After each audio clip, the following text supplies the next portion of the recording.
I'm Greg Wheatley, and my guest today on Inside Wheaton is Dr. Jill Baumgaertner. Jill is professor of English at Wheaton College and serves as the Dean of Humanities and Theological Studies as well. She's with us here on the program a number of months ago, but Jill, I've been looking forward to having you back. Thanks for making time for us. Well, thank you for having me. Anything for poetry. Well, and I was just about to say, a poet, a published poet, prolific poet. Let me just name a couple of your collections. I think your newest, What Cannot Be Fixed, is that the latest? That's right. And also one that I think we talked about when you were here last, My Father's Bones. Right. And I should say as well, not just a poet, but also a writer. She has a book called Flannery O'Connor, A Proper Scaring, which I think is the best title in all the world. Thank you. We'll have to do nothing but Flannery O'Connor one of these times. But really interested to dig into this topic today because I asked what you would like to talk about, and you suggested the Elegy, which is a poetic form. I mean, would it be considered a form or? Yes. It is. It is a poem that memorializes someone who has died. It's a very ancient form. In more modern times, the most famous elegies are Thomas Gray's Elegy in a Country Churchyard or Milton's Lycidas. Also, Ben Jonson wrote an elegy on his first son. Which I've got here. I'd like to read a couple of lines from it. Won't read the whole thing. It's a sonnet, but he's talking about his 7-year-old son who died. And he says, "Farewell, thou child of my right hand and joy. My sin was too much hope of thee, loved boy. 7 years thou wert lent to me, and I thee pay, exacted by thy fate on the just day." And he says, rest in soft peace and ask, say, here doth lie Ben Jonson, his best piece of poetry. And he does say in this poem, well, at least you are going to escape the ravages of time. Part of your thesis here, Jill, is that, and I don't want to skip too far ahead. Maybe you want to do some more with these older poems, but part of your thesis is that we're not writing elegies like this anymore. Poets are sort of have gone silent on this kind of thing. Is that? Well, they're writing elegies, but they're writing something called anti-elegy. The ancient and older forms had consolation at their core. The elegy was written to memorialize the dead, but also to console the living. And that, including, I presume, the writer. I mean, that would have been a big part of it. Absolutely. Yeah. The process of writing did that. And consolation has been dropped from the definition of elegy. So now we get something called anti-elegy. For example, this last year, a real tour de force, a poem, 78-page poem written by Edward Hirsch, called Gabriel, which is an elegy, an anti-elegy really, about his son who died in his early 20s of a drug overdose. And it is relentless mourning. He is inconsolable. I could read a few stanzas from that. This is toward the end of the poem. I do not believe I think I understand why the old Jews tear their clothes and cover the mirrors. Maybe it's not the best time to think about God's absence, the insensibility of nature. Prayers can help you, prayers cannot help you. Excessive mourning is forbidden. What else are there but rituals to cover up the emptiness? Oh, disbelief, Lord nothingness, when my son's suffering ended, my own began. And this poem doesn't offer any way out at all. The easy answer for me would be to say, as a layman, to say, well, that's reflective of our loss of faith, that we don't live in an age of faith anymore. Is that too easy? No, I think that's absolutely right. And I think we also don't live in an age that recognizes, that really confronts death. The way it had to be confronted in times when the mortality rate of infants was so high, when people actually had rituals, mourning rituals. They wore black for a while. They had mourning rings. They had mourning portraits. And these rituals served to identify those people as people who really needed to be treated tenderly. I remember after my father died, I came back to Wheaton and I plunged right into everything, the regular schedule, etc. And people, of course, were kind, expressed their sympathy. But there I was, expected to get back right away. Yeah. And, of course, you don't do that right away. And then that catches up with you, doesn't it? Yes. I'm wondering, too, Jill, if you mentioned rituals, and that's a fascinating topic for me. I'm wondering if part of it is that we live in an age of anti-ritual. I mean, we kind of are allergic to ritual. That's exactly right, and especially religious ritual. It's just not there. So the poem itself in these times becomes a kind of ritualistic mourning, but it doesn't usually lead to any sort of resolution. Is it cynical? I mean, is sometimes it can be. There are poems that are very cynical about death. There's a very famous poem by Sylvia Plath called Daddy, in which it's also considered an anti-elegy, in which she writes about her father, who died when she was quite young. But it is a very mean poem and very cynical poem about her father. I want to get to some of your writing, but before we do that, I was reading from something you had written about, I think it was after you had lost, I forget if it was your mother, maybe, one of your family members, and you said something to the effect that I needed to write, I wanted to write, but I knew that I couldn't just spill all of this emotion on the page. Yes. What is a poet, and that would be true of an artist too, a musician. There's sort of a gush of emotion, but a real artist doesn't let themselves just do that, do they? That's right, and that's what makes writing elegies difficult, because you do have these emotions, but when you're writing an elegy, you can't give in to sentimentalism. And that's very, very hard. There's a certain amount of discipline still required. Discipline is absolutely required, yes. So you need some distance between you and the event. Otherwise, it's just wounded protoplasm poured out on the page. Yeah, I love that phrase. So, and then let's read some of your poetry. But I'm curious, what does the artist do in those immediate moments? Do they just wait? Do they say, I know I'm going to write about this, but for now it's nothing, it's silence? Or do you write things that are more sentimental and then put those away and write your real poetry? Depends on the artist. Myself, my response usually is silence for a while. Several years ago, we had a very tragic event here on campus where, this was in the 80s, where a young man died. He was one of my students. And honestly, I couldn't write for 2 years. And then when I wrote about the event. And that opened the floodgates. But I needed distance. It was the nerve endings were too exposed. Yeah. Give us some more of this. And now from your own pen, would you call these elegies? I mean, are these full-blown elegies in your case? I think that's probably what I'd call them. Let me describe this first series of poems, and I will read only a couple from this series.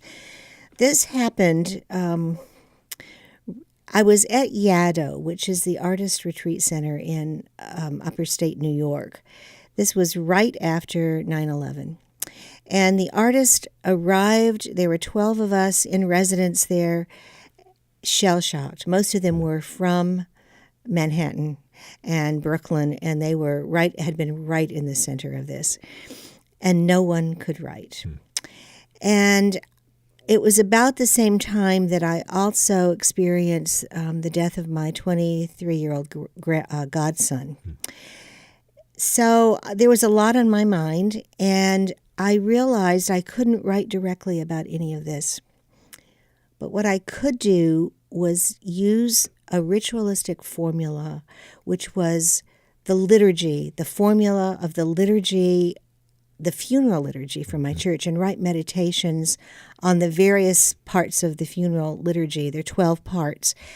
And in the process, bring in some of these events and feelings that I had. And this first poem is the poem, I call this series of 12 poems Requiem. And this first poem is called The Procession, which is the first part of the funeral liturgy where the family processes behind the coffin and the cross is in procession too. The Procession. The world teeters to contain the images, stone, metal, glass dissolving into dust, a building dropping into itself, the chalky air breathed in like smoke by those who will live on these ashes forever. This is a progress of the living, fragile with grief. One woman calls home several times a day to hear the flash of his voice. There, his breath, his tongue and lips form syllables, electrons on an endless loop of magnetic tape. Two stand at the window, stupefied. What do we do now, they think. The hour blank, the pages empty, disconnected from narrative. This is what is left. A hamper of laundry, a recorked bottle of wine, a lump on an electric timer, a Frank sonata opened on a music stand, asters and ferns in a vase of dwindling water. The list of images, the procession of anguish, the fleeting walk from here to there, from narthex to the chancel steps, the coffin or the urn, no effort for the dead, the walk the living take, uncertain, brief. And what happened in the process of writing this poem is that a couple of things. One is that I understood for the first time that liturgy takes us on a journey and it brings us up on the other side. And so the last poem in this series is on the Benedictus, which is pronounced at the gravesite by the pastor. Benedictus. We turn back to our lives, plot lines altered, palimpsest, characters erased, lines overwritten. We will never be the same. Burned clean of illusion, we face the cross, finding there the exacting cost of grace. We lift our faces to the softer light we sense beyond the treetop shadows. We step onto the path, thick with fallen leaves, the earth beneath sheltering the tight fist of bloom spring will uncurl. And I didn't realize totally as I was writing this that I really was ending up in a position of hope. Yeah. Yeah. Yeah. It's interesting. We're sitting here as we record this in Holy Week. Yes. And we're leading up to Good Friday. And as you were reading those, I was thinking there is power in liturgy because it, as you mentioned, it does hold us, doesn't it? Yes. We're such free spirits these days, and we're sort of anti anything that's formulaic. But I think my sense, Jill, is that we've missed some of the power because we've shunned the forms. They do have a power to take us on a journey, which is what I think these poems you've read do when you wrote them. Thank you. Yes. Well, then they are doing what they should do, I think. Yeah. So I take you back to the first one where you talked about the trip from the. Yes. You can almost there's a certain sense in which the power of that poetry too is to remind us that of embodiment, isn't it? That we live in these messy things we call bodies, and we're not free of them yet, and it's we're not Gnostics. I mean, we're embodied, and that's a good thing, right? Absolutely. In fact, I have another poem that I wrote that does combine ritual with that is religious ritual with mourning, and it really is essentially, finally, I hope, about the resurrection of the body, which I find that not very many poets write about. No. Yeah.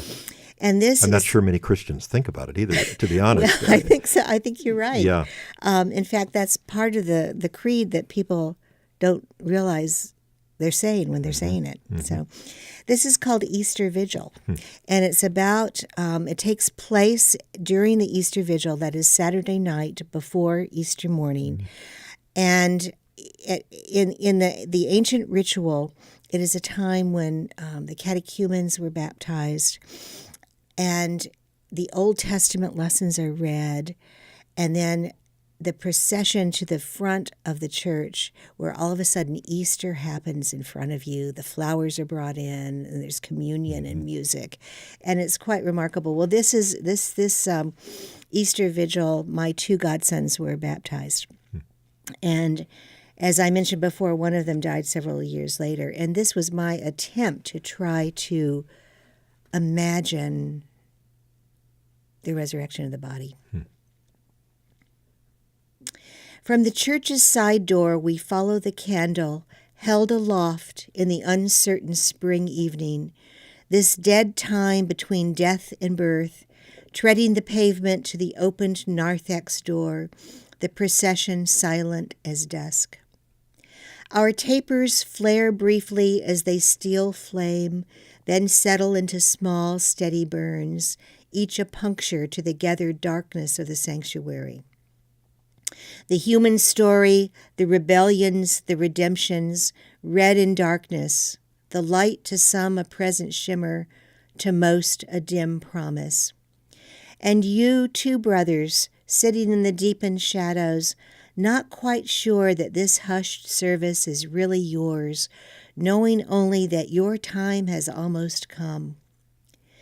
When the congregation gathers at the font, you stand shifting your weight, ready now for drowning, your palms moist.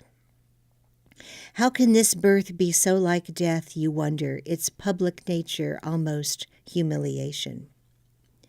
What happens next is water and movement, then into the fulgent chancel fragrant with bright narcissus, lily, bread and wine, the celebration of rising. I recall this now as we awaken each morning to the stunned wonder of how you could be one moment and not the next. The child whose forehead once glistened with sprinkled water, now sunk in the baptism of death. You know what we do not, the lifting up out of it, the first gasps of birth, but we linger behind you, words smothered, motion stopped, lips dry with what we hardly dare believe. What comes after this vacancy, after this stripped altar and God's Friday silence? We do not want the cross the season thrust upon us, but once again it is our turn. Our hands cupped, the host pressed into it, the quickening of the wine, the animating of all from nothing, nuclei, protoplasm, jelly-like, colloidal, the chromosomes, genes, DNA, infused with movement, tempo, the beating of the heart, the pinking of the skin, the soft breathing of the sleeper breaking into wakefulness, eyes opening to effortless light. That's a beautiful poem. Wonderful. Jill, thank you. It's always great to have you here. When we set this up, I didn't think about this being Holy Week. That's a very appropriate time to read some of these poems. So thank you so much for being here. Thank you for having me again. Let me recommend that you get your hands on some of Jill's writing. Again, some of these collections. One is called What Cannot Be Fixed. There's another set, My Father's Bones. What were you reading from today? What Cannot Be Fixed was the Easter Vigil, okay. And My Father's Bones was Requiem. Great.